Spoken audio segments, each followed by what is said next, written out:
Damn, son, where'd you find this?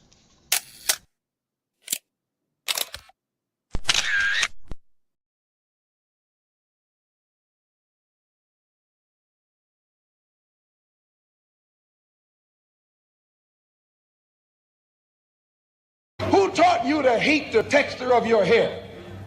Who taught you to hate the color of your skin to such extent that you bleach to get like the white man? Who taught you to hate the shape of your nose and the shape of your lips? Who taught you to hate yourself from the top of your head to the soles of your feet? I love people as I meet them one by one. People are just wonderful as individuals. You see the whole... My great aspiration, my greatest ambition is to be so good. Now, in that way, I'm tiresome, as I suppose, to live with, because I want to be a fantastic human being. I am the greatest. We're not disputing that, Cassius, but how does Sonny Liston feel about it? He can't feel but one way, and let's take everything I say and like it. Because February the 25th, I'm going to take back my job. I'm the champ. He's no champ. He's a tramp. When you see men fall, don't laugh. Learn. Learn. Because you're on your way up. And the things that tempt people to fall, you and I are not free from that temptation.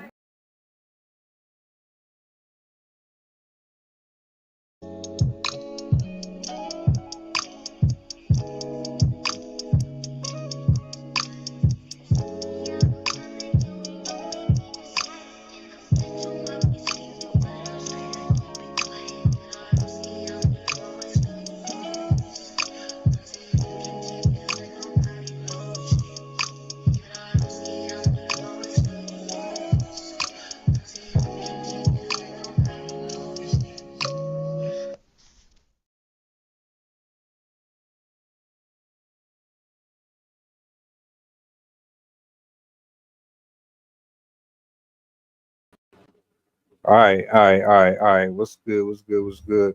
Blessings to everybody, man. Happy Monday. Hold on, let me get this right. All right.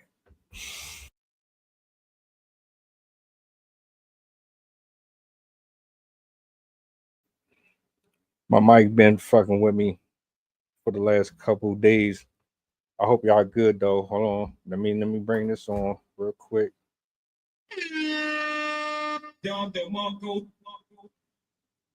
We got a lot to talk about this evening.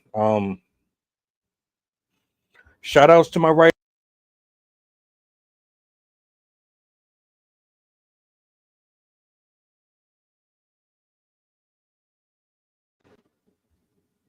I hope. All right. Let's try this again. Shout out to my poets, my writers, my content creators.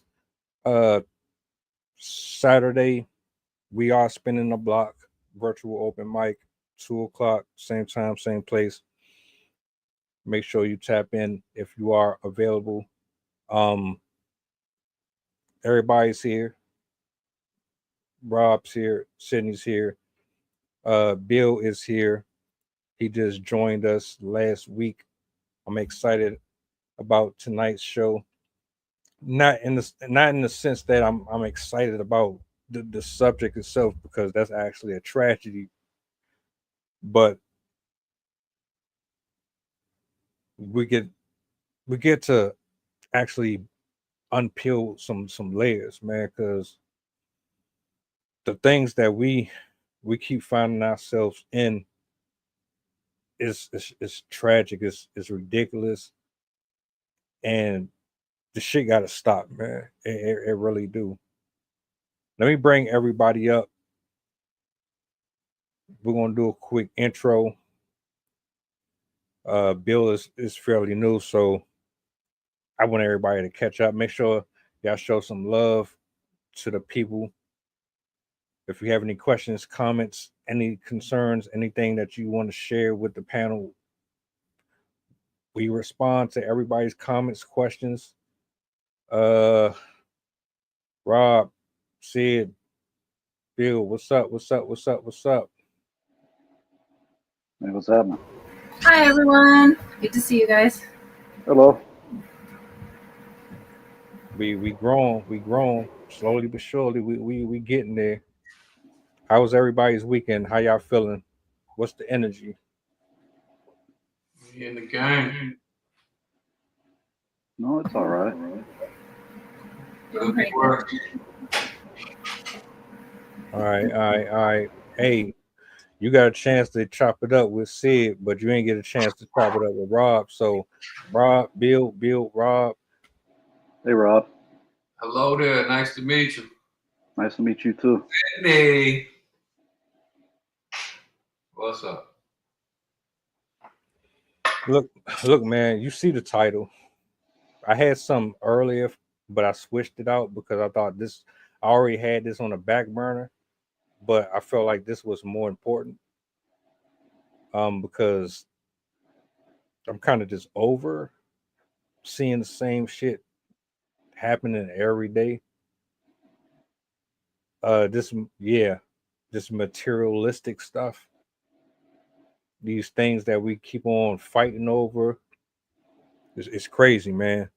My condolences to the family, to the people out there. If y'all not familiar with this story, I got a clip. I got a clip of the actual incident. I got a clip from his brother speaking on it too. So I'm gonna share that. Let the people know that we on. This is a real one. I mean, all of them are serious discussion, but it get different when death is involved. So, real quick, does anybody want to do any quick intros? You want to let the people know who you are, where you from, just in case they brand new to you?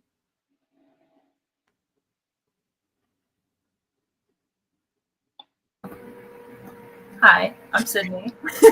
For those of you that don't know me, I have my background in psychology, environmental education. I absolutely love talking about all things science and philosophy, religion. I just like to explore the world through conversation.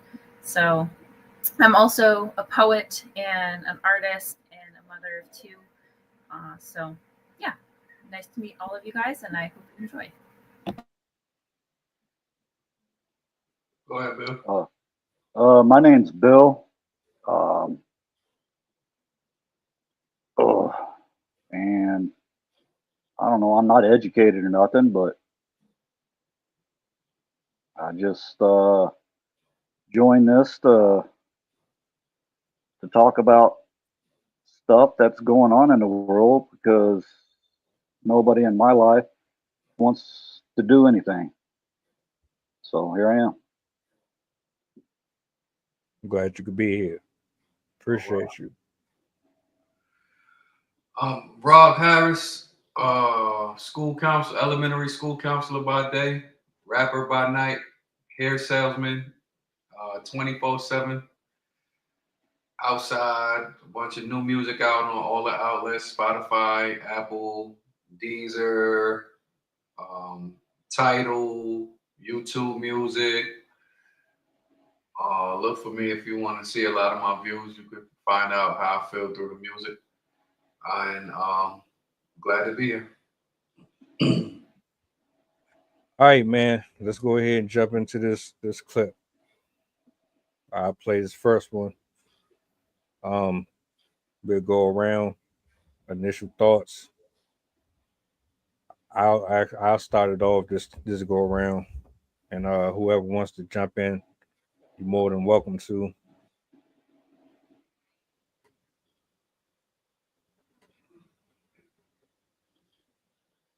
Car. Whatever car we need so they can get the space, just let's get the park. So now oh no, we can't do that. No, you just gotta find somewhere else to park. Who the fuck is you talking to? You feel me? Like, who the fuck is you talking to for real, even talking like that? Like, that be the shit, and that's what make a motherfucker be wanting to get into it with y'all, because y'all ain't got no respect. What's up, bro?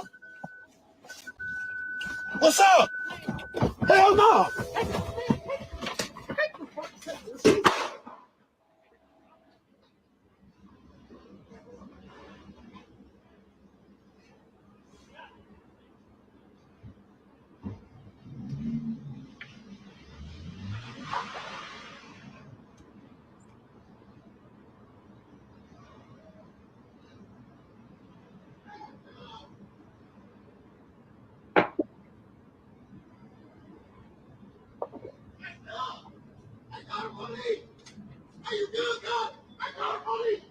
They calling them now, bro.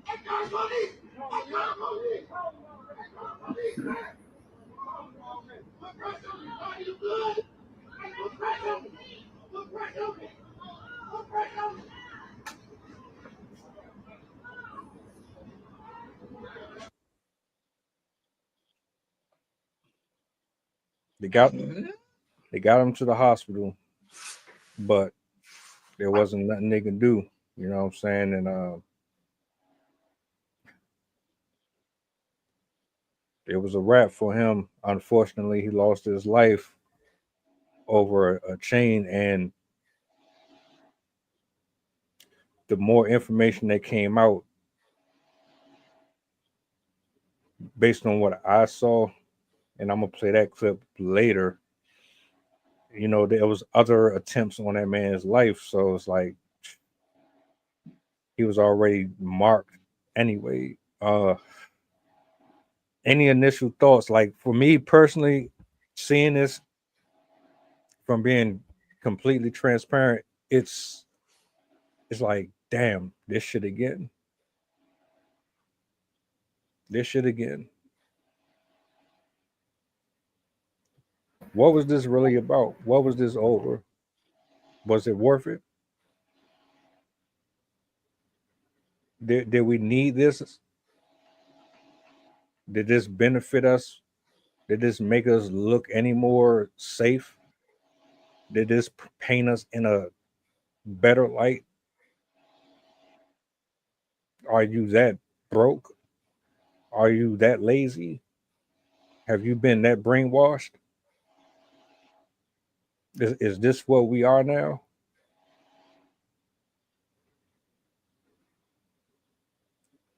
Those were my initial thoughts.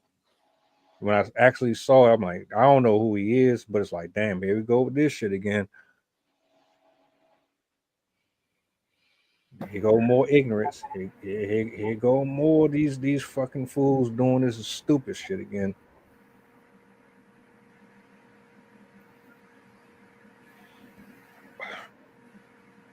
Yeah, I had a very similar reaction. Watching this was very reminiscent of at least 3 other live stream shootings I've seen in the last 2 years. We did one not too long ago. It was like, what, 2 months ago that we covered that couple that was killed in Las Vegas on the Strip. And then there was, I think it was a year ago, a famous celebrity in Mexico was also shot on live stream. And I think there was another incident as well where somebody was shot in their car. And they also got that on live stream. And it seems like it's happening more frequently. Like people are getting bolder and more comfortable at doing these things in front of a camera. People are not as shy anymore, and it seems like we have become comfortable enough with violence that they're more than willing to kill somebody even on tape. Because in the past, like most like caught on tape videos were like they didn't know that they were being filmed. Somebody across the street just happened to have a camera that pointed at that location, but they attempted to like hide. But people are so bold now that they are willing to like, oh, I don't like that person even though they're live streaming. I'm just going to go in broad daylight and shoot them. It really speaks to the degradation of human value and morality in this culture.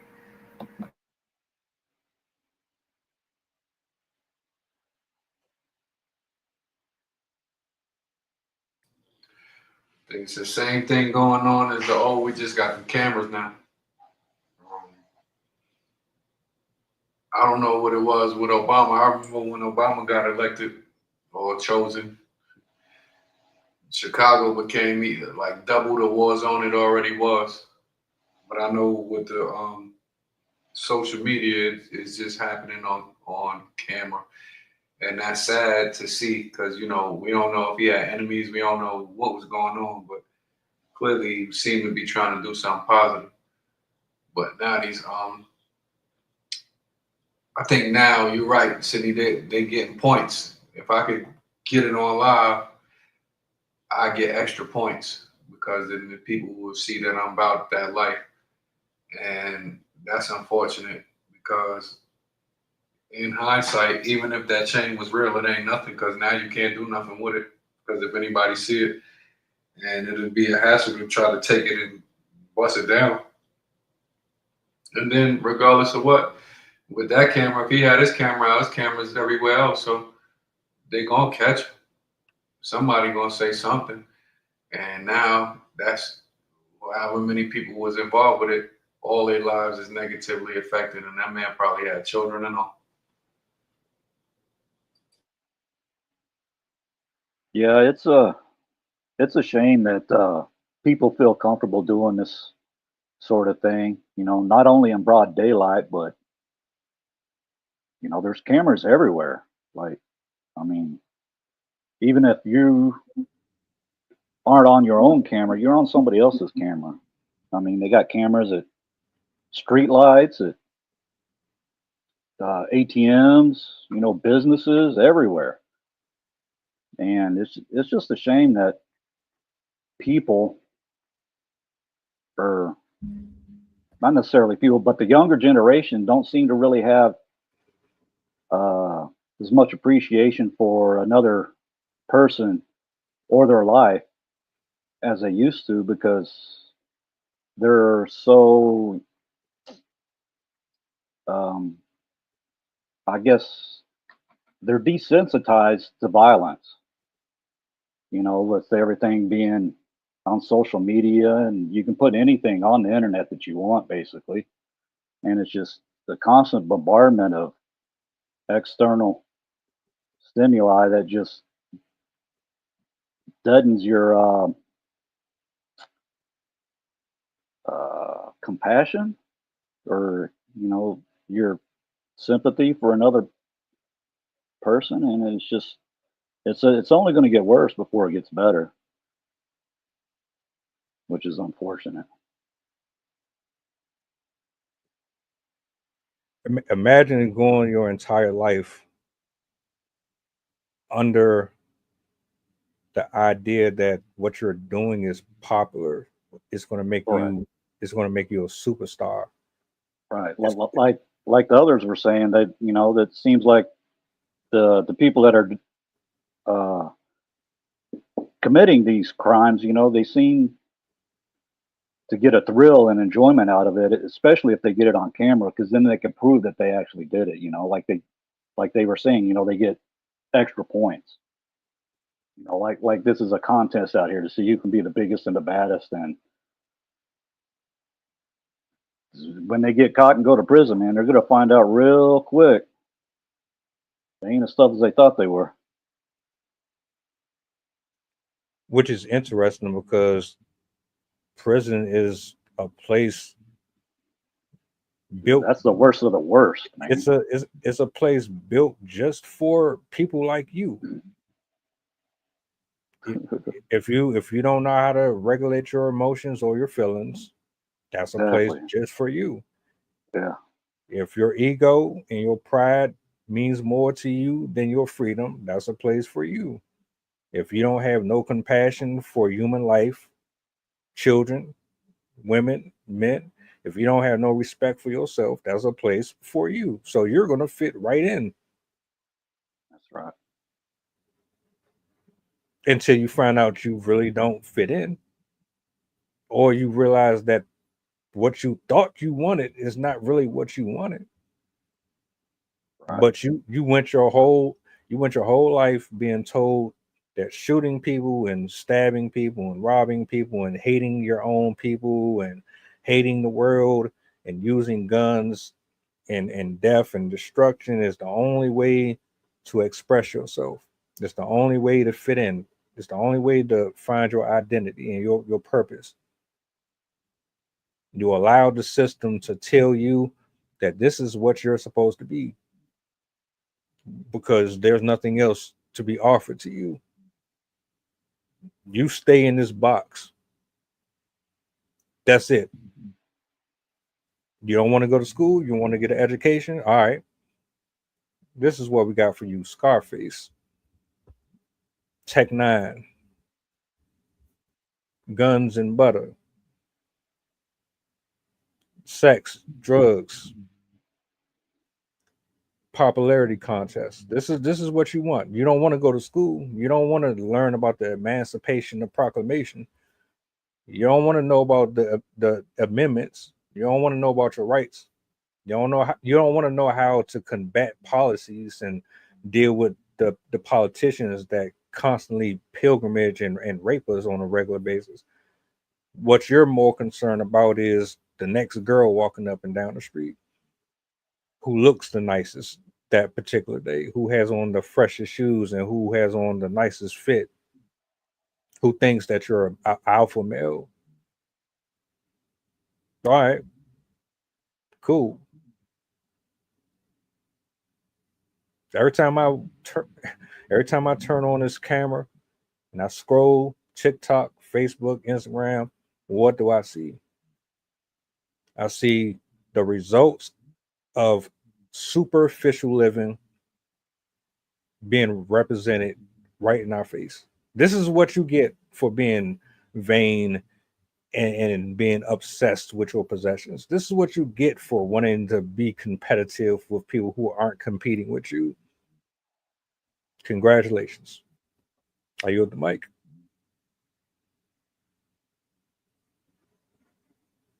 What you said reminds me of a line I just wrote this morning in a poem, so I thought I'd read it. This is about the destruction of the planet. With this line: looking around, we will recognize the disguised destructions we accepted, financed, and exalted in pursuit of pride and gluttony and greed. Our future eyes will see before us the ornate pilasters of carbon and corruption rising into the sky. God reminds us with our fumes and fury that we are both the damaged and the damagers, for we are no longer the children.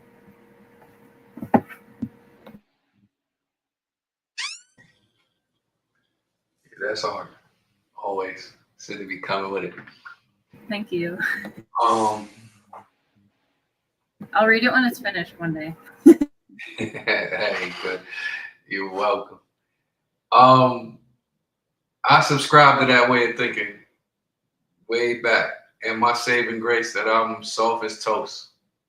They could tell you out of any group I've ever hung with, I was always the weakest on the totem pole, the most sensitive, and it saved my life because I, at 9 years old, 10 years old, all the way up to 16, 17, thought that I was supposed to go to prison in order to show how tough I was, in order to get left alone. I thought that I was supposed to kill people. In my head, that's what I wanted to do.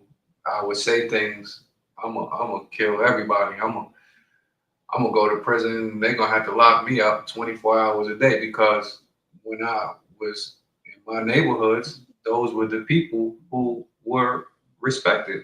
When they came home, in and out, they were respected. Those were the guys getting the parties thrown for them. Those were the guys getting all of the things, and they could walk down the block and make the whole block move. So I subscribed to that, and it took, I'm gonna say it took, I didn't start reading. I noticed when I got to Florida A&M University, I noticed the Black History section in the bookstore, and they threw me for a loop, because when I first got there, I was studying education to be, I went to be a PE teacher, and I didn't know that most PE teachers play sports, which I cannot do. So that was strike one. And then when I did a lot of education courses, they were giving us white psychologists who were often prejudiced. Not to say that they didn't mean well, but their views of Africans of American descent or Hispanics, Latinos, were that they were inferior. So when I got there, it was, and I'm like, hold on, how did I come to this historically Black college and university to get the same program that I would get at a predominantly white institution? So one day I was in a bookstore, I was about 20 years old, and I saw the Black History section. And what I would do to offset their program, I would buy 2 or 3 books from the Black History section. And I went to school after that, whatever, probably for about another 4 to 6 years. And I bought so many books that I was able to reprogram my mind to see that not only was that wanted, that was designed for us out the womb, for people in my community. And I give an example of that and this is just my personal opinion. In New York City, people are put on welfare so they can stay in their neighborhoods. In down south, they will pay you to leave the neighborhood or, stay separated, regardless of what. But when I learned that, that's when I began to develop sense of self, self-knowledge, pride, and begin to see the tricks of the trade. And it's like a 12-point system. So I said all of that to say that with the attitude and the way of thinking, to be honest, these people are starving. It doesn't even matter. Well, it does matter skin color because we know how the policies run and we know what they're doing. We cannot deny that. We can't look at it. But all over this country and all over the world right now, people are starving. They're starving for attention. They're starving for simple things, nurturing. They need a hug. They need connection. Yes. Yes. So the one reason why I don't knock the music or I don't knock the culture is because if you go into certain environments, this is how they're really living. This is what it is. And they always like to say, well, this neighborhood is bad and you don't want to go to that neighborhood, that urban, it's a war zone, da da da da da. But what they never say is if you put a bunch of poor people together, you're gonna have crime. And if they're starving, anything, something shiny, anything that looks of value, they're gonna want it. And if you're in a culture where you have to prove your worth every day, then that's what they're going for. And the only thing that they don't say is that this happens in the rich communities. They have lawyers. They don't promote this stuff because there's high crime in the suburbs and all of that. And then also they're not putting money in to offset it because at the end of the day, this is a resource issue. I guarantee if you fed those people and you gave them high quality education, then you wouldn't have all of this mess because more people will be able to choose. But again, if people are starving and you're just sitting around, you're not feeding them, then 9 out of 10 times you're going to have a problem.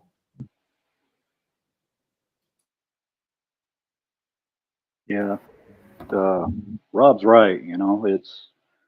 It's like you were saying, it's a resource problem because unfortunately in these neighborhoods where this sort of thing happens most often, there's just not any opportunities.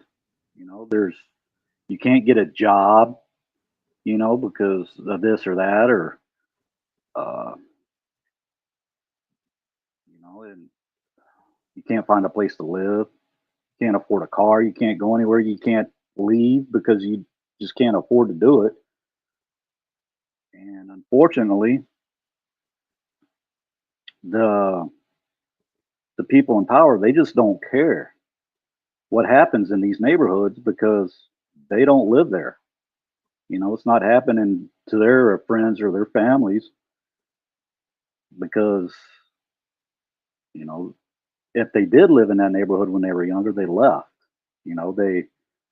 Uh, they went to school and got educated and bettered themselves,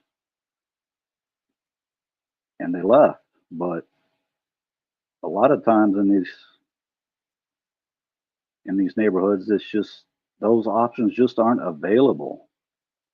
So the people in these poor neighborhoods, they resort to any means they can, like Rob was saying, because it's a lot easier to take something from somebody else than it is to go out and work for it on your own, which is unfortunate.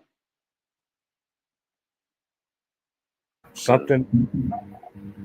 Go ahead. You got it. A couple things. I might jump around a little bit. One thing I wanted to touch on is something Rob said a little bit earlier, how there's an underrepresentation of the Black community. And this is absolutely true. This is something that I've seen in multiple different areas of education, both in sciences and in the arts. They're in schools, they do not teach about, most schools do not teach about people of color. They mostly teach about white scientists, white researchers, white artists. Unless they're doing some like ethnic representation day that they usually do, and then they'll have a unit on like, okay, here's some other people of other colors that did other things, but it's always like a side note. They're never integrated into the actual curriculum as a part alongside everyone else. Like they never, for example, psychology, most of the people that I've learned in psychology were white. I had to do digging on my own to find psychologists that were people of color. And this is also the case, as I said, in other areas. I see it in the arts as well.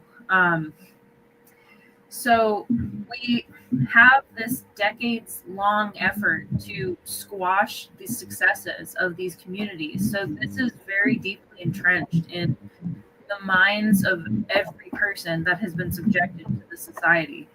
And I think that's part of the problem, is that a huge swath of the population has absolutely zero experience with the community. And so they're literally only going off of stereotypes.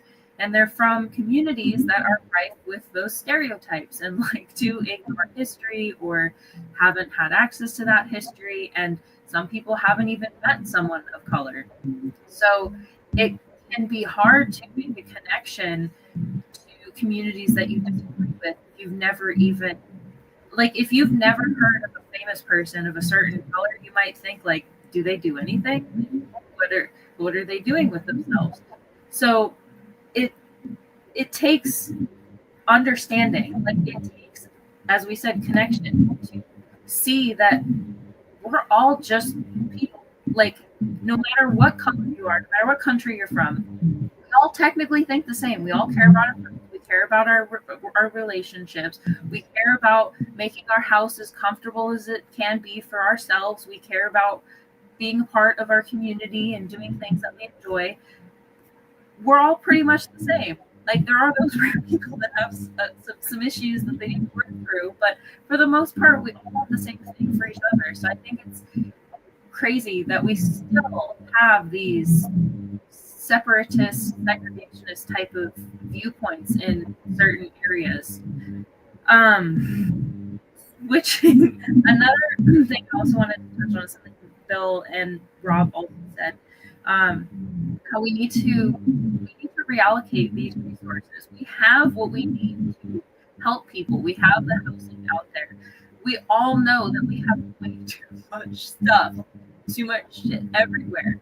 There's enough clothes to give out to everyone. There's enough toys to give out to everyone. There's enough blankets and furniture, and also you have so many people that are begging, like wanting connection. You have so many grannies out there that would be willing to knit sweaters and blankets and sew things and sew quilts and like make all of these things. Like, there's so many artists out there that would also be willing to give, but we have so many institutions that are like, no, we want you to pay us all of your money. We'll give you everything that you want, even though it's really garbage, but we still want your money. So yeah, just buy from us.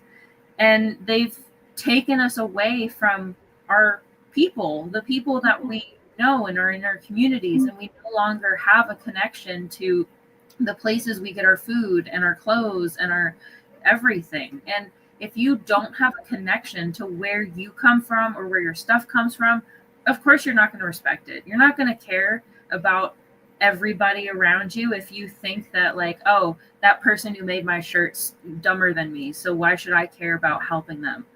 We have to see everyone around us as worthy of the same respect and the same as us, deserving the same respect, wanting the same types of lives, and not condoning this behavior at all, but his action, the one that killed Kevin, that is really symbolic of what we're dealing with right now. Is he stole that chain because he was probably either struggling to get by, or he grew up in a childhood that made him scrounge for resources or feel like he wasn't able to get his needs met. And when people like that grow up into adults and do not have access to proper psychological help or a community that can rally around them and get them out of those behaviors, then they're going to start turning to crime to support themselves because they're going to think that's the only option that they have.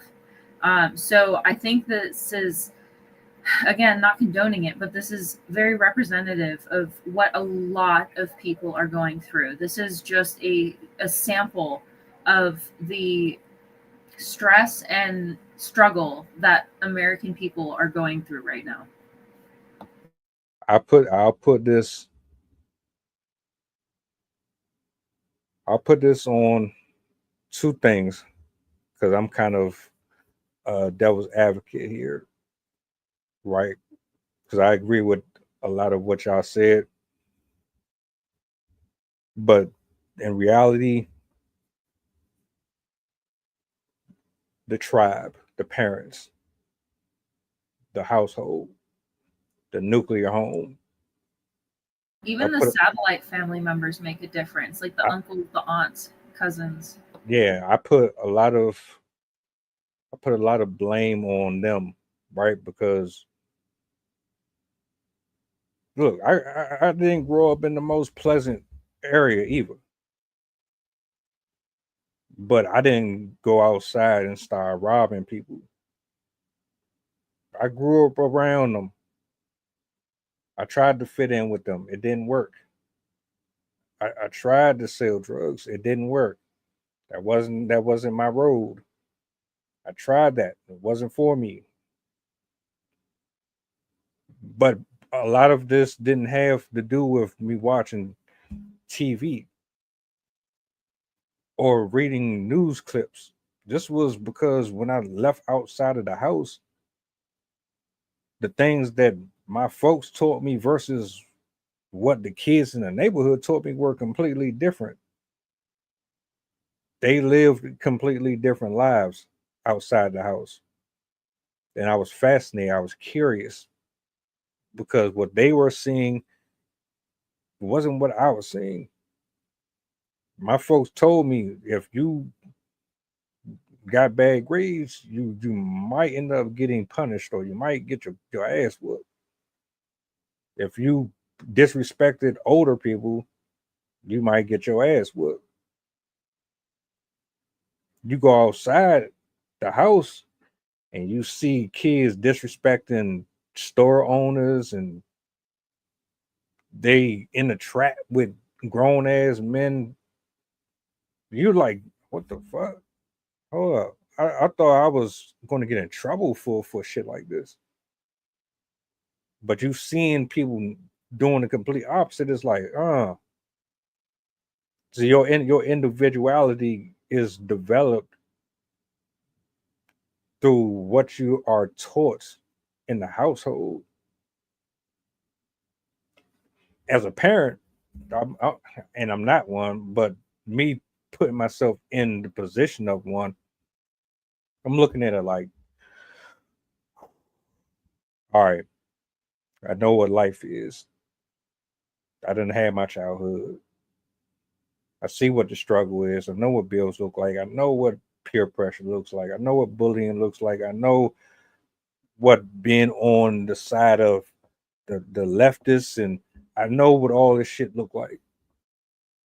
You don't know nothing about any of this. You don't know nothing about peer bonding. You don't know nothing about trauma bonding. You don't know nothing about sex. You don't know nothing about politics. I've already experienced it. So because I'm here right now and you're just coming into this, I have to be responsible for your education. I have to be responsible for what you watch on TV. I have to be responsible for your friends, what they're teaching you in school. I know they're not going to give you everything in school. Like Rob was saying, I already know it. So I'm going to have to teach you what they're not teaching you.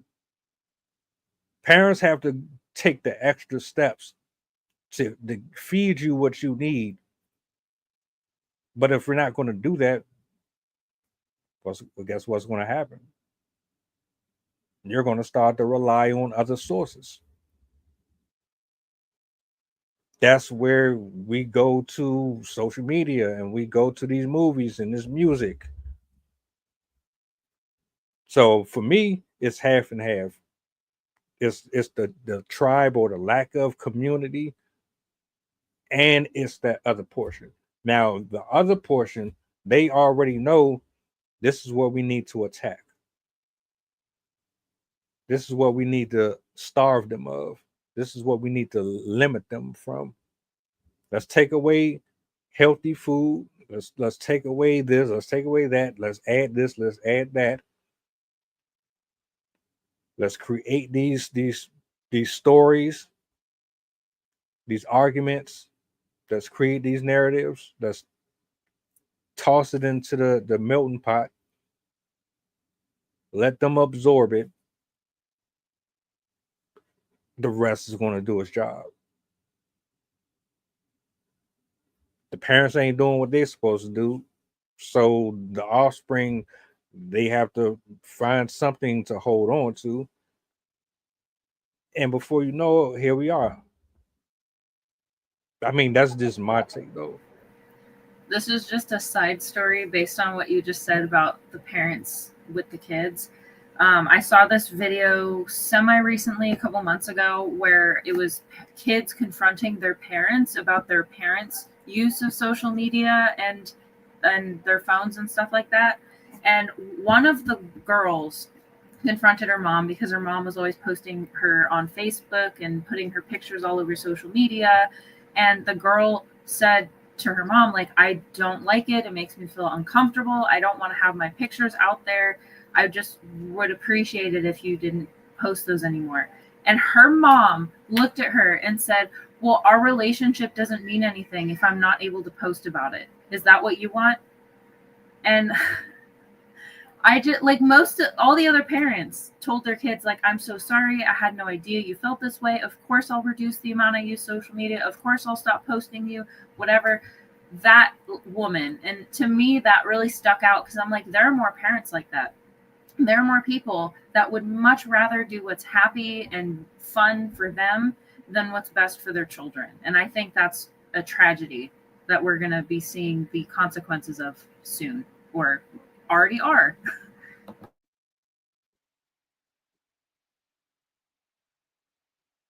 Yeah, especially with these younger generations, that's all they know is what they see on the social media, because their parents, or I should say, most likely just they only have one parent. They don't have both parents in their lives, so they don't have that guidance, to tell them, hey, you shouldn't be doing this or whatnot, because it's usually the people who do these things, that commit these crimes and whatnot. 9 times out of 10, they grew up in a single parent home, and it's usually just their mother.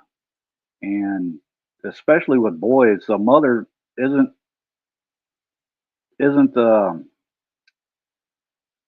really that much of a role model, because I only grew up with a mother, and I started committing crimes when I think my first felony was 12. It was attempted armed robbery and whatnot. So, and I didn't have any guidance. It was just my mom, and usually if she was at home, she was in her room by herself, and she just left us to do whatever we wanted. They park us in front of a TV. But nowadays, it's all social media where they can watch whatever they want instead of just what's on the couple of channels that you get, and with all these influencers and all these social media personalities and whatnot portraying certain lifestyles, with the music and the movies and whatnot that they put on out on social media, they think that's the only way that they can become someone is if they become a personality or make a name for themselves. And unfortunately, in these poor neighborhoods, or these neighborhoods where these crimes usually happen, the only way to get out of that is to become somebody, become famous and whatnot. And like y'all were saying earlier, you get more points if you got it on camera, which is sad reality. Because the kids nowadays, they don't care. They just don't care because they have nothing in their lives except for their phone. That's it. If it's not on their phone, it doesn't matter. And kids nowadays also put so much value on they also put so much value on stuff in as a part of themselves. Like nowadays, with how much consumerism is being pushed on these kids, they think like they're not worthy unless they have the right clothing and the right makeup and a Labubu doll or like a Stanley Cup or whatever. Like people are connecting their value and self-worth to things that don't matter, and it's so pervasive, it's so much ingrained in every little aspect of our lives, it's so hard to escape. And so unless you've been specifically taught to not value stuff and are specifically like guided by your parents to like, basically you have to be walked through life like these bullies, ignore them. Like if you see these advertisements, ignore them. Like if you have to teach them to ignore so many things that it's incredibly difficult, especially because the adults themselves are also falling into those same traps. So it can be very hard to guide somebody if you're also falling victim to the same things. Or if you went through it and you don't know, because a lot of times the parents had it hard, so they say, "Hey, I'm just doing the best I can," or they'll look and say, "Well, hey, just like me." It's like I understand what you were saying, Deke, where it's like you had those parents teaching you, because the hardest realization that I came to is that nobody put a gun to my head and made me do anything stupid that I did. I did it by choice, thinking that it was the right decision at the time.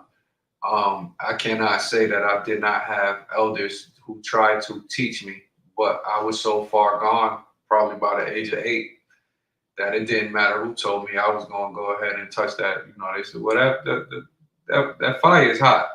I was going to touch it. You know what I'm saying? And I touched it over and over and over the flame until I got tired of the flame. So now a lot of those kids might have decent parents who try to teach them, but they working. You don't know who they're hanging out while they're working. But then you got the other half to where it's just like, you know what? Hey, I went through the same thing. So, this is what it is. And then you got a lot of parents too. They think they protected them.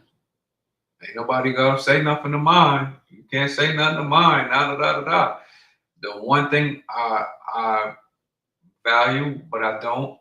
A lot of them have given up the value of the school system, the public school system. I honor it a little bit because a lot of it is a lie. But at the same time, if they don't have the basic skills to read on an adult level, to do math on an adult level, to think critical, to think logically, then they're hurting them. You know what I'm saying? Because they found out, they found out this school is not teaching me anything. A lot of times it's like, why am I here? Why am I wasting my time? I could get more money than you. And most of those people are super duper intelligent, but with no hope. You look for the easy route.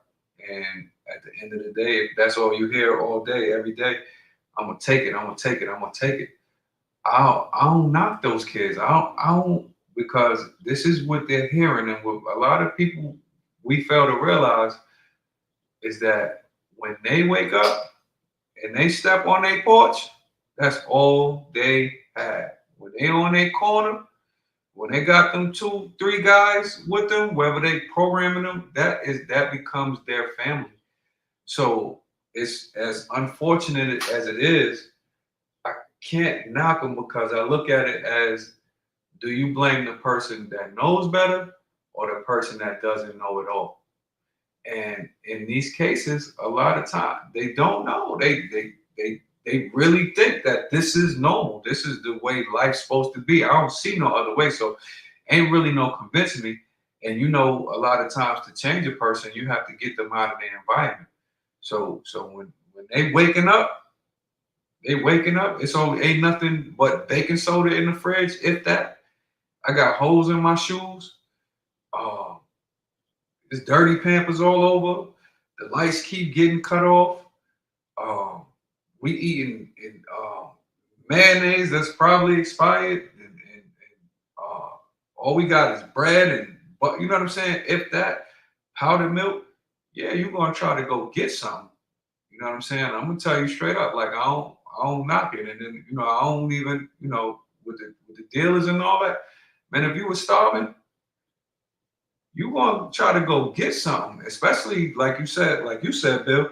I can't get no job. If I do go get a job for minimum wage, it costs me more to go to that job than to do. So I'm wasting time on that. The pay is horrible, so I'm still living from check to check. My car break down because I can't afford to get a nice car. You got all these problems. A lot of time, what you expect a person to do? You know what I'm saying? You wish they would focus their attention in a better way and take it out on this and that, da da da da da. But all they got is each other. So what happens is a lot of time you're gonna get the bad end of it because you're right next to me. You know what I'm saying? But we all know that there is a hidden agenda behind this, because look at every thriving community that was ever built. It was knocked down. They did the first mass immigration was of the Irish. They don't even tell you that. They don't tell you that in the history books. Those was the first people that the government went to get out of there. They treated the Japanese bad. They treated the Italians bad. They treated the Russians bad. The Germans. You know what I'm saying? I'm Irish. Right. That's what I'm saying. So with all of that, like they act like that this stuff is not happening in those communities, but we know that most of the crime is not happening in our community. That's just how it's projected. So again, when you got people starving, they lack education, they don't value it. Their parents been through drama their whole life. A lot of times they just trying to make ends meet. You know what I'm saying? And it's unfortunate the way they display it, but at the same time, until you remedy this situation and find a cure for it, you're gonna keep having this. So I'd rather acknowledge it than, and y'all not doing that, but act like it's not exist. This is just a problem, because look what happens. The only difference is, okay, this guy probably didn't have a whole lot of money. Those people walked off. That guy who killed Trayvon Martin, he got off. It's a felon in the White House. Epstein got off 2-3 times before they finally hit him with the book. They don't even want to release the files for his mistress. So the same thing happening in the other community, but they got money, and a lot of times with their money or their resources or whoever secrets they know, they're getting away with the same stuff.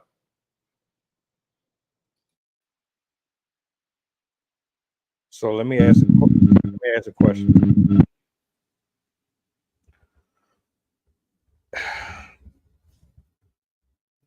What do you think the main issue here is? Because I concede, I agree. I know it's the truth, because the movies depicted, TV shows depicted white people problems. It's like you watch one of these high schools where they have the expensive uniforms on, and these fools be fighting over who's taking who to the prom, and oh, you're trying to be the prom king or whatever.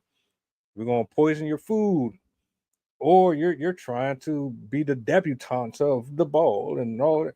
So you sabotage this Todd, and you get him hung up by the flagpole. Like their crimes don't they seem ridiculous. Like you laugh at them, but they're still crimes. They're still bad. They still murder and kill people, but they just do it in a different way. And just to throw it out there, usually the frat boys that get in trouble are all white. Right. But it's weird, right? Because if I'm listening to you correct, bro, what are they being starved of? Like, why the fuck are you doing dumb shit, my nigga? You rich. You ain't you ain't got the same problems they got. So what the fuck are you doing over here doing dumb shit? They've You know been taught that their value is in money. So they're deeply, deeply unhappy, but they don't know because they have everything. And it, like, when you have everything, you've buried everything else. Because when you have everything, it means that you're trying to purchase your way out of your own discomforts, and you have not addressed the original discomforts. That's why some of the most inspiring, like, eye-opening people usually were all people that had nothing or very, very, very little.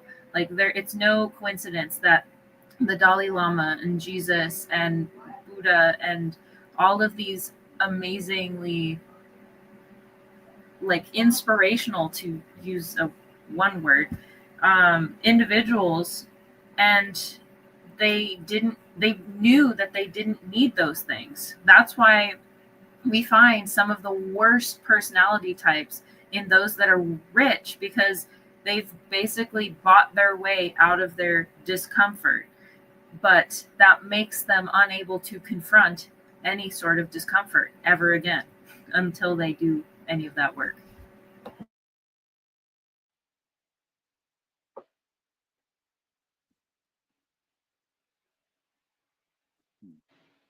that makes sense. Yeah, it does.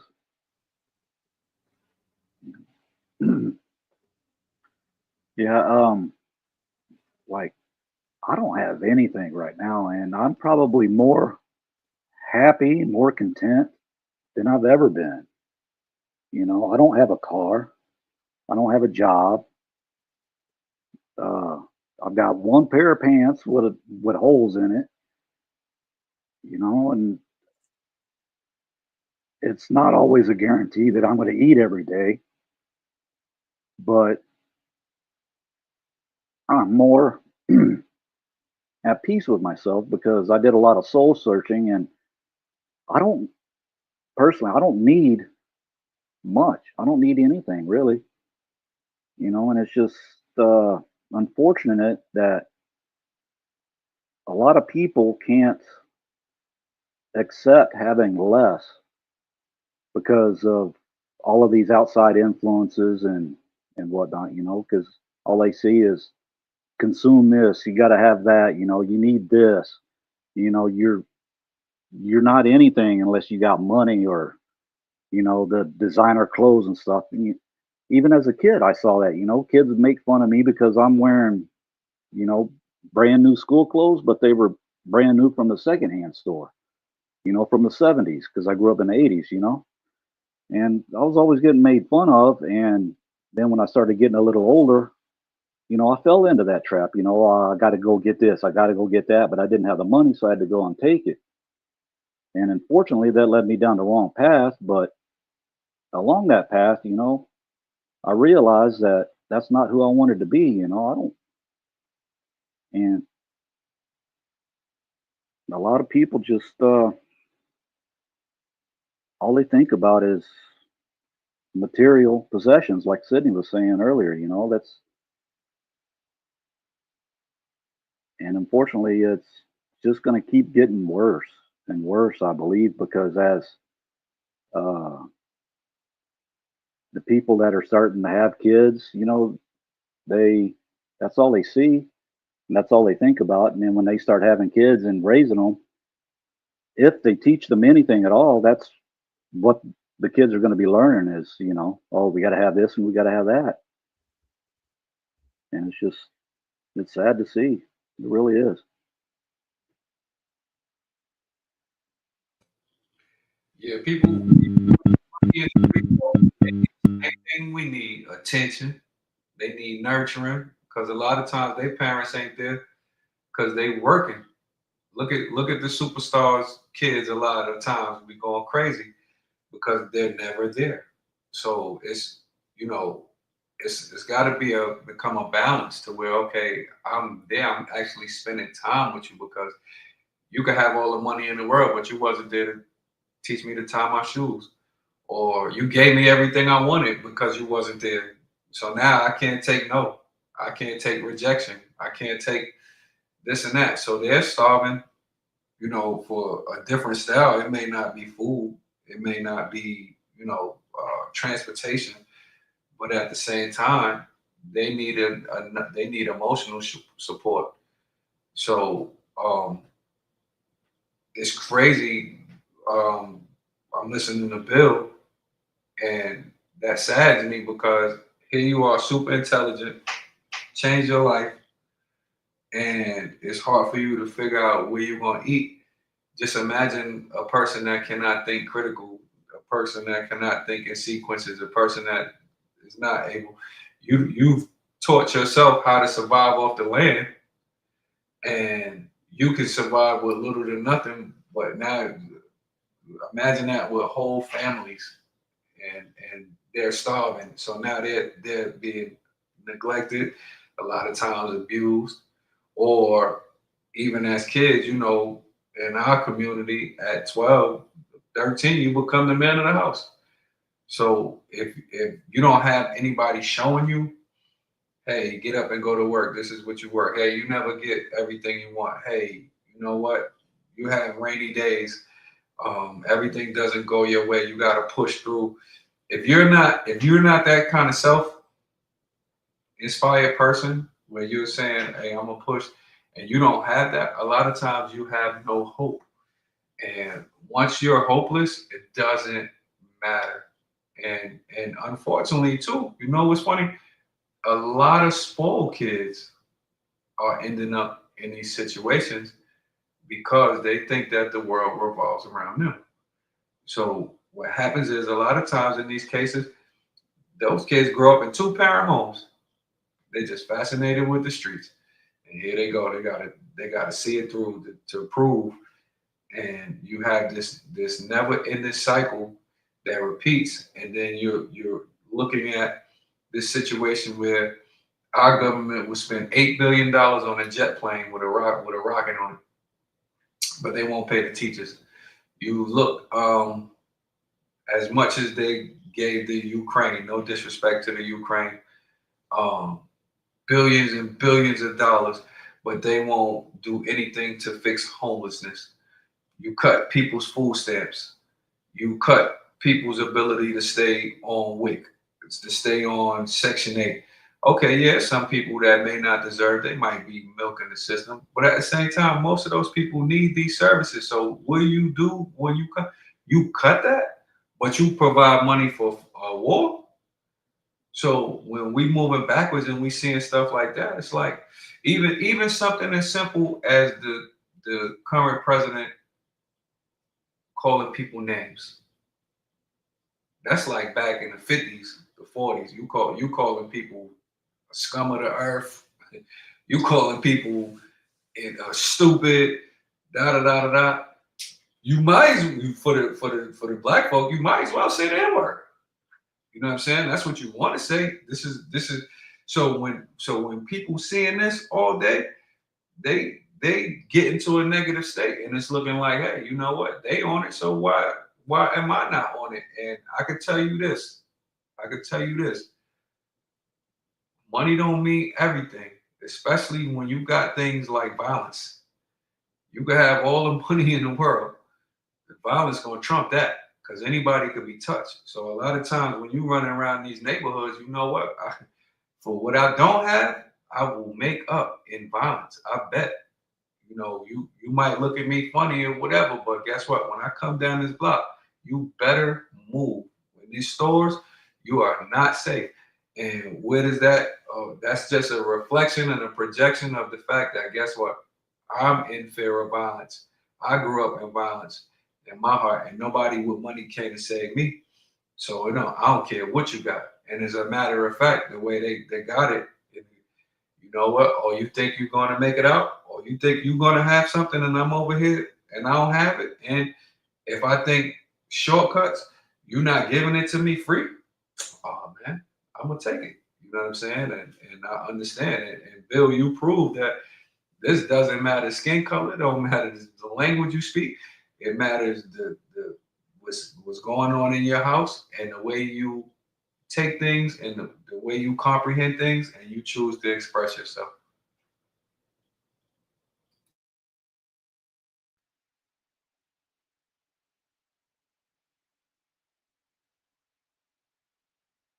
Yeah, I could have stayed in that loop of violence and um, envy, I guess you could say, greed and whatnot. But after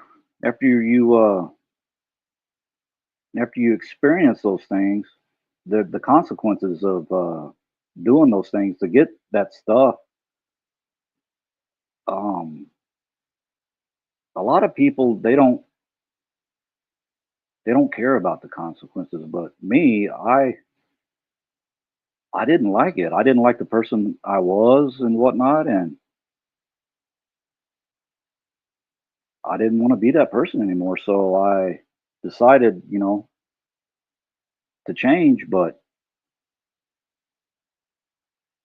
a lot of people are just so caught up in themselves that they can't take a step outside of themselves and analyze their behaviors and their thinking patterns and their desires and whatnot. And unfortunately, they just keep going round and round and round and round and doing the same things over and over again till it catches up with them.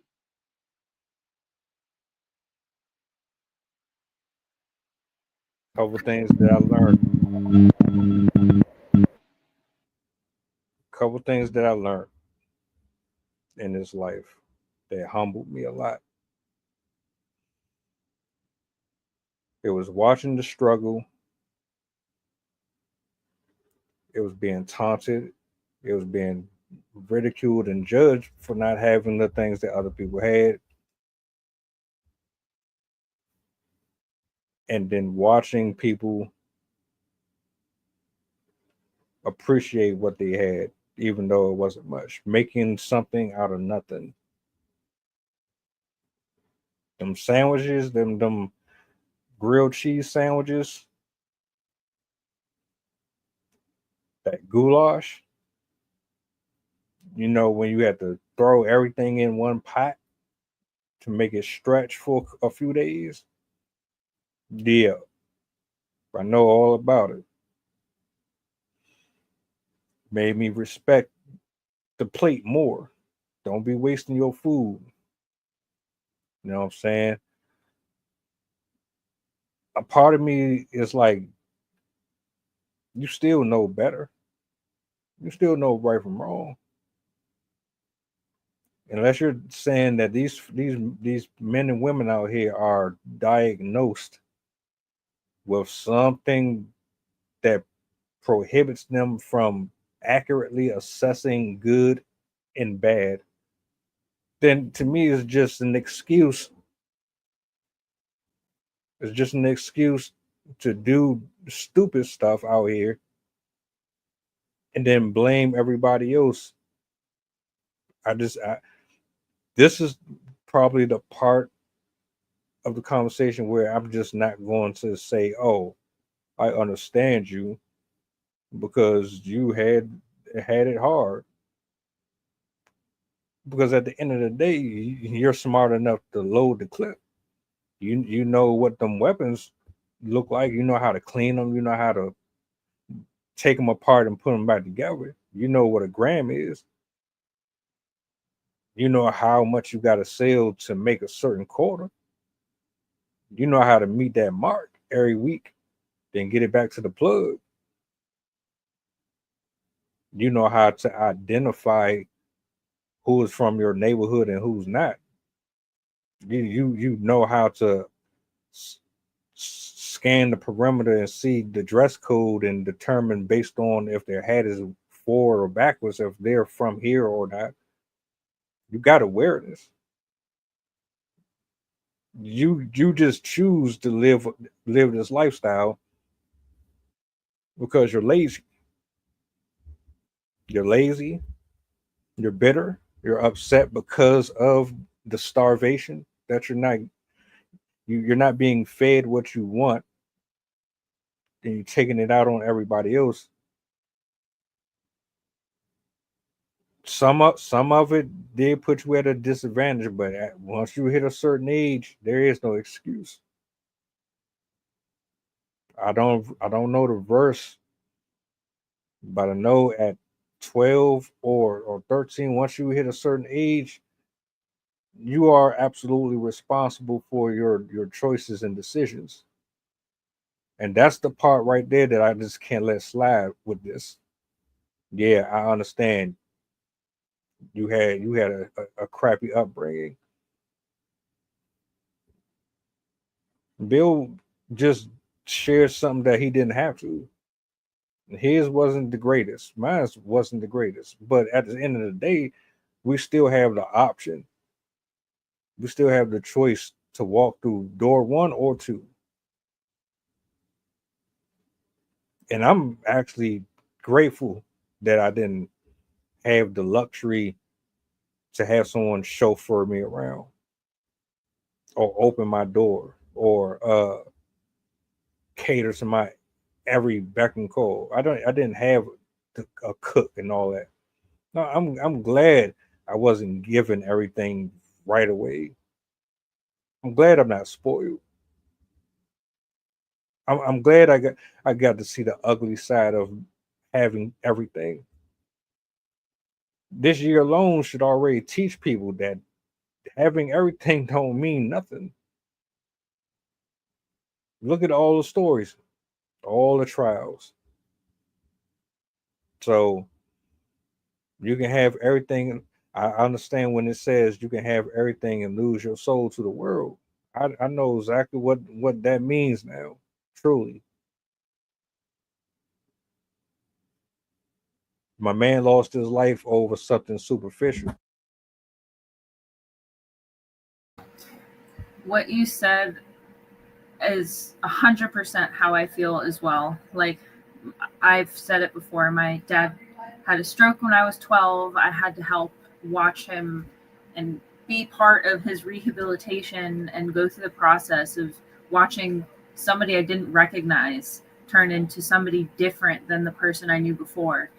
And even though at the time that was excruciating to go through, it affected my mental health for decade and a half. And I wouldn't change anything, even though it was as difficult as it was. I'm glad I went through it because I feel that it made me more mature than most of the people my age. And I was lucky to have a different perspective from an early age. So I was able to be grateful for things earlier than some people are. So I didn't fall into the traps nearly as hard as some of my classmates. I did see a lot of my classmates start getting into makeup at 12, and they were buying Gucci purses and all these other things, and people spending their money on all of these things that I had already seen was valueless because I saw what it meant to almost lose somebody that was a focal point of your entire life. And once you get close to or do actually lose somebody that is deeply important to you, nothing will ever matter the same. You won't ever look at fanciful possessions the same way again, because all you're going to think about is, I wish I had them instead. And I think that's something that people will have to go through to make those types of changes, but they also have to have the insight first. I do wonder if people have that right now. You're absolutely right, Sydney. I lost my mother at 10 violently, and to this day, I just lost one of my best friends for the last 25 years. He just died last week in a car accident. I'm so sorry. Thank you. Rest in peace, Ted from Seattle. I want to cry, but I can't, because when my mother, the way my mother was taken out, it made me cold to all forms of death. So even for when we lost our student 2 weeks ago, they coming down, but they in the back of my eyes because I'm so dead to it. And I know that I'm affected because every day I'm taking like 5-10 minutes to, it's like, oh man, he's not here anymore. It's crazy. And I didn't cry over my mother's death until last year. I woke up at about 3 in the morning and started shivering and shaking and boo crying. This happened 35 years ago. I finally was able to process and get it out. I just woke up shivering, crying, and I'll probably cry for like 30 minutes. So you right deep. I agree with you because you have the choice and we know right from wrong. I think a lot of times that when you think you're right, that's when you become your most dangerous. So a lot of times the people that are doing those things, they probably think they're doing something good. It might come in a negative light, but they probably think that they're doing, especially if they feel like they're under pressure to feed their family. They 9 out of 10 times, it's not till after we say, "Oh, I screwed that up." A lot of times they think that they are moving, especially if they're ones that are showing them that, like you said, you know how to measure a gram. I appreciate everybody that taught me how to hustle because they taught me how to make $1 out of 15 cents. They, right or wrong, they taught me how to feed my family. You know what I'm saying? So again, you're absolutely right that they are wrong. Most of these people, they know right from wrong. And a lot of times too, they might not even be wanting to do that stuff. They just feel like that's the only alternative.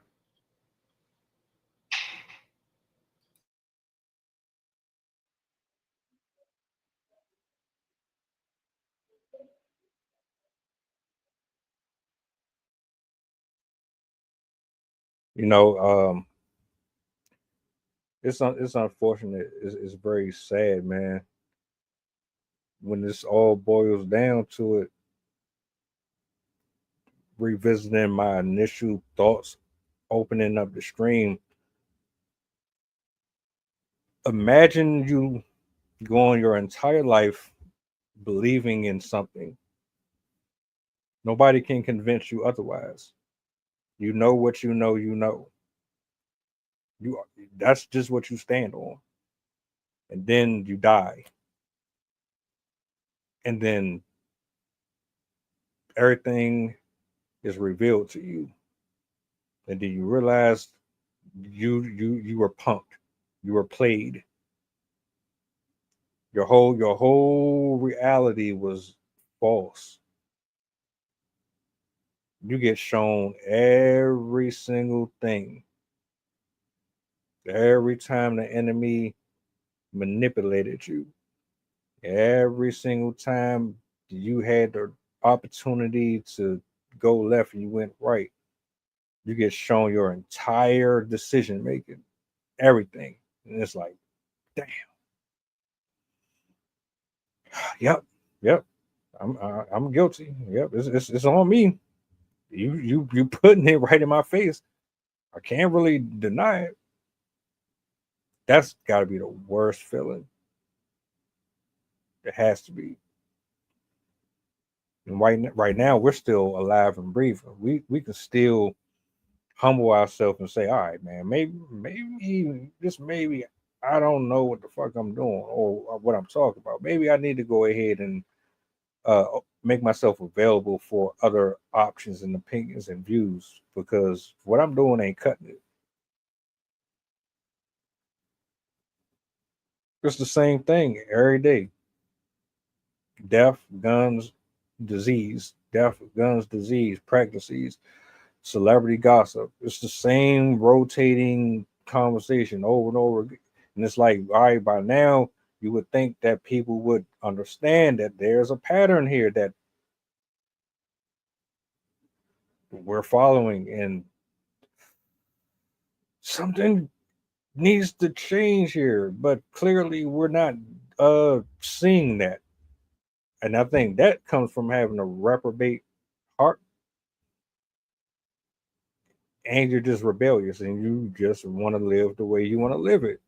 I don't know, but it's unfortunate this man lost his life over a chain, man. And I'm more upset at how much resource gets wasted on shallow stuff. That whole chain could have took care of my entire mortgage. I could have got me a couple of nice little cheap cars and been straight. I could have moved out the country and been straight. The stuff that y'all be blowing y'all money on, homeless people right now are getting their entire life uprooted. Trump marching through DC, taking up all their property and throwing it in a dumpster. Y'all out here blowing y'all money on stuff that ain't got no real value. These people got real value in this shit that they out here getting taken away from them. Their paperwork, their IDs, shit that could possibly get them employment, all that shit gone. But y'all fighting and shooting and killing each other over stuff that don't really mean anything other than, oh, I look like I'm clean and I look like it don't make you look dignified. Don't I'm not even gonna go down that road. It's just pointless, man. It angers me. Now what's gonna happen? People love that dude. You do know that, right?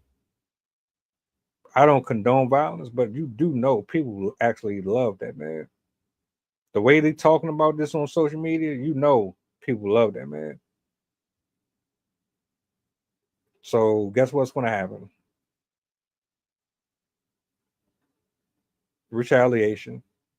The brother, he said, I'm not getting involved. I'm gonna leave, I'm gonna let it go because guess what?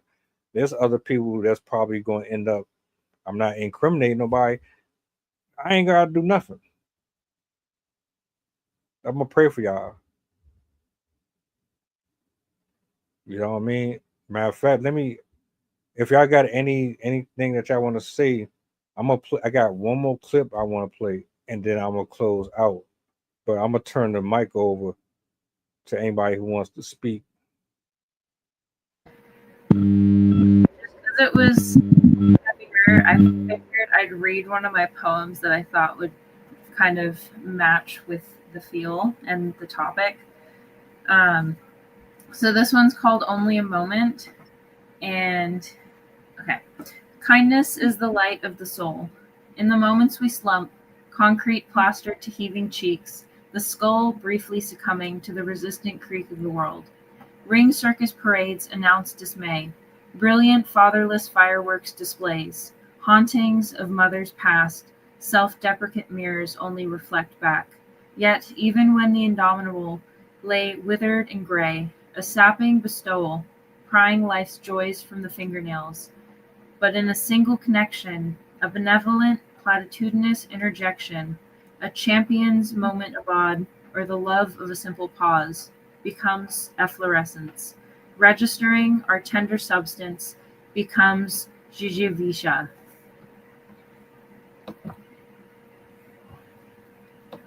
And here's the translation.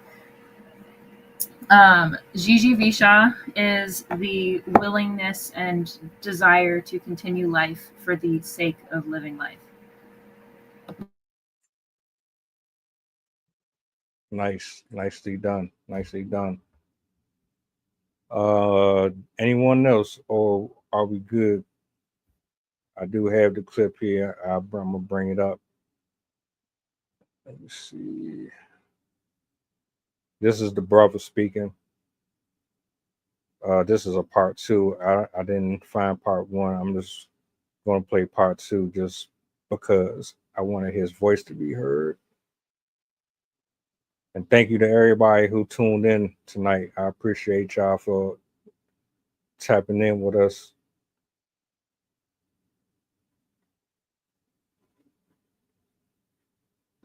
He mad at everybody except his brother. No, that's not true. I'm mad at my brother. I'm so mad at him because he know better. I'm mad at him because he know better. But he felt comfortable because he didn't think that that would ever happen. So he felt comfortable. He never thought that that would happen. I never thought that that would happen. I didn't know it was that much hate from my little brother. I didn't know it was like that. Not like that. But I know people had, felt a certain way. But I didn't know the hate was like that though. So, it's a shock to the community. Considering he ain't never did nothing to nobody, like on no serious shit. He was goofball, playful, he wasn't into that. But I do want to apologize because I know I was upset, I was screaming and irate. I do want to apologize, even though I don't feel like I have to, but I just want people to understand when you take a hit like I took, there was 5 of us left. Now it's only 4 of us. So when you take a hit like I took, it's like, why? You know what I'm saying? Like I get that feeling like, damn, like, what I do? Like, am I cursed around this motherfucker? What? Like, what's going on? And I know people saying, oh man, you got to be careful. And I understand it. You know what I mean? Everybody that know me know I'm a family man. And I mind my business. I'm the dude that, what's the saying, Magic? I'm Mr. Mind My Motherfucking Business. That's my name. My name is Mr. Mind My Motherfucking Business. Only thing I can do now is reminisce on the good times. I can't bring my bro back. I can see his face when he seen him because it shocked him. I looked at his face. Y'all tell him, I don't want to hear that shit. I know you don't want to hear it, but you gonna hear it. But it's all love. I just want everybody to know, man, I ain't know nothing, man. I want to get my bro services out the way, you know what I'm saying? And live in peace and stay out of the mix of what everybody got going on. I know all the speculations online and stuff. People don't know nothing, so I'm not gonna be sitting up responding to all that stuff. I just wish everybody be safe, stay out the way, do what you need to do, take care of your family. That's the ultimate goal. I thought, the street stuff, I thought the ultimate goal was to take care of your family, and he did that. That man took care of his family.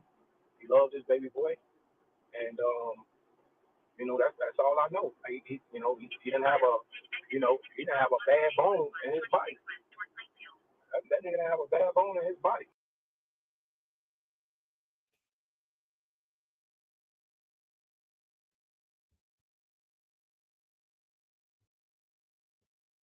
My condolences to him and his family.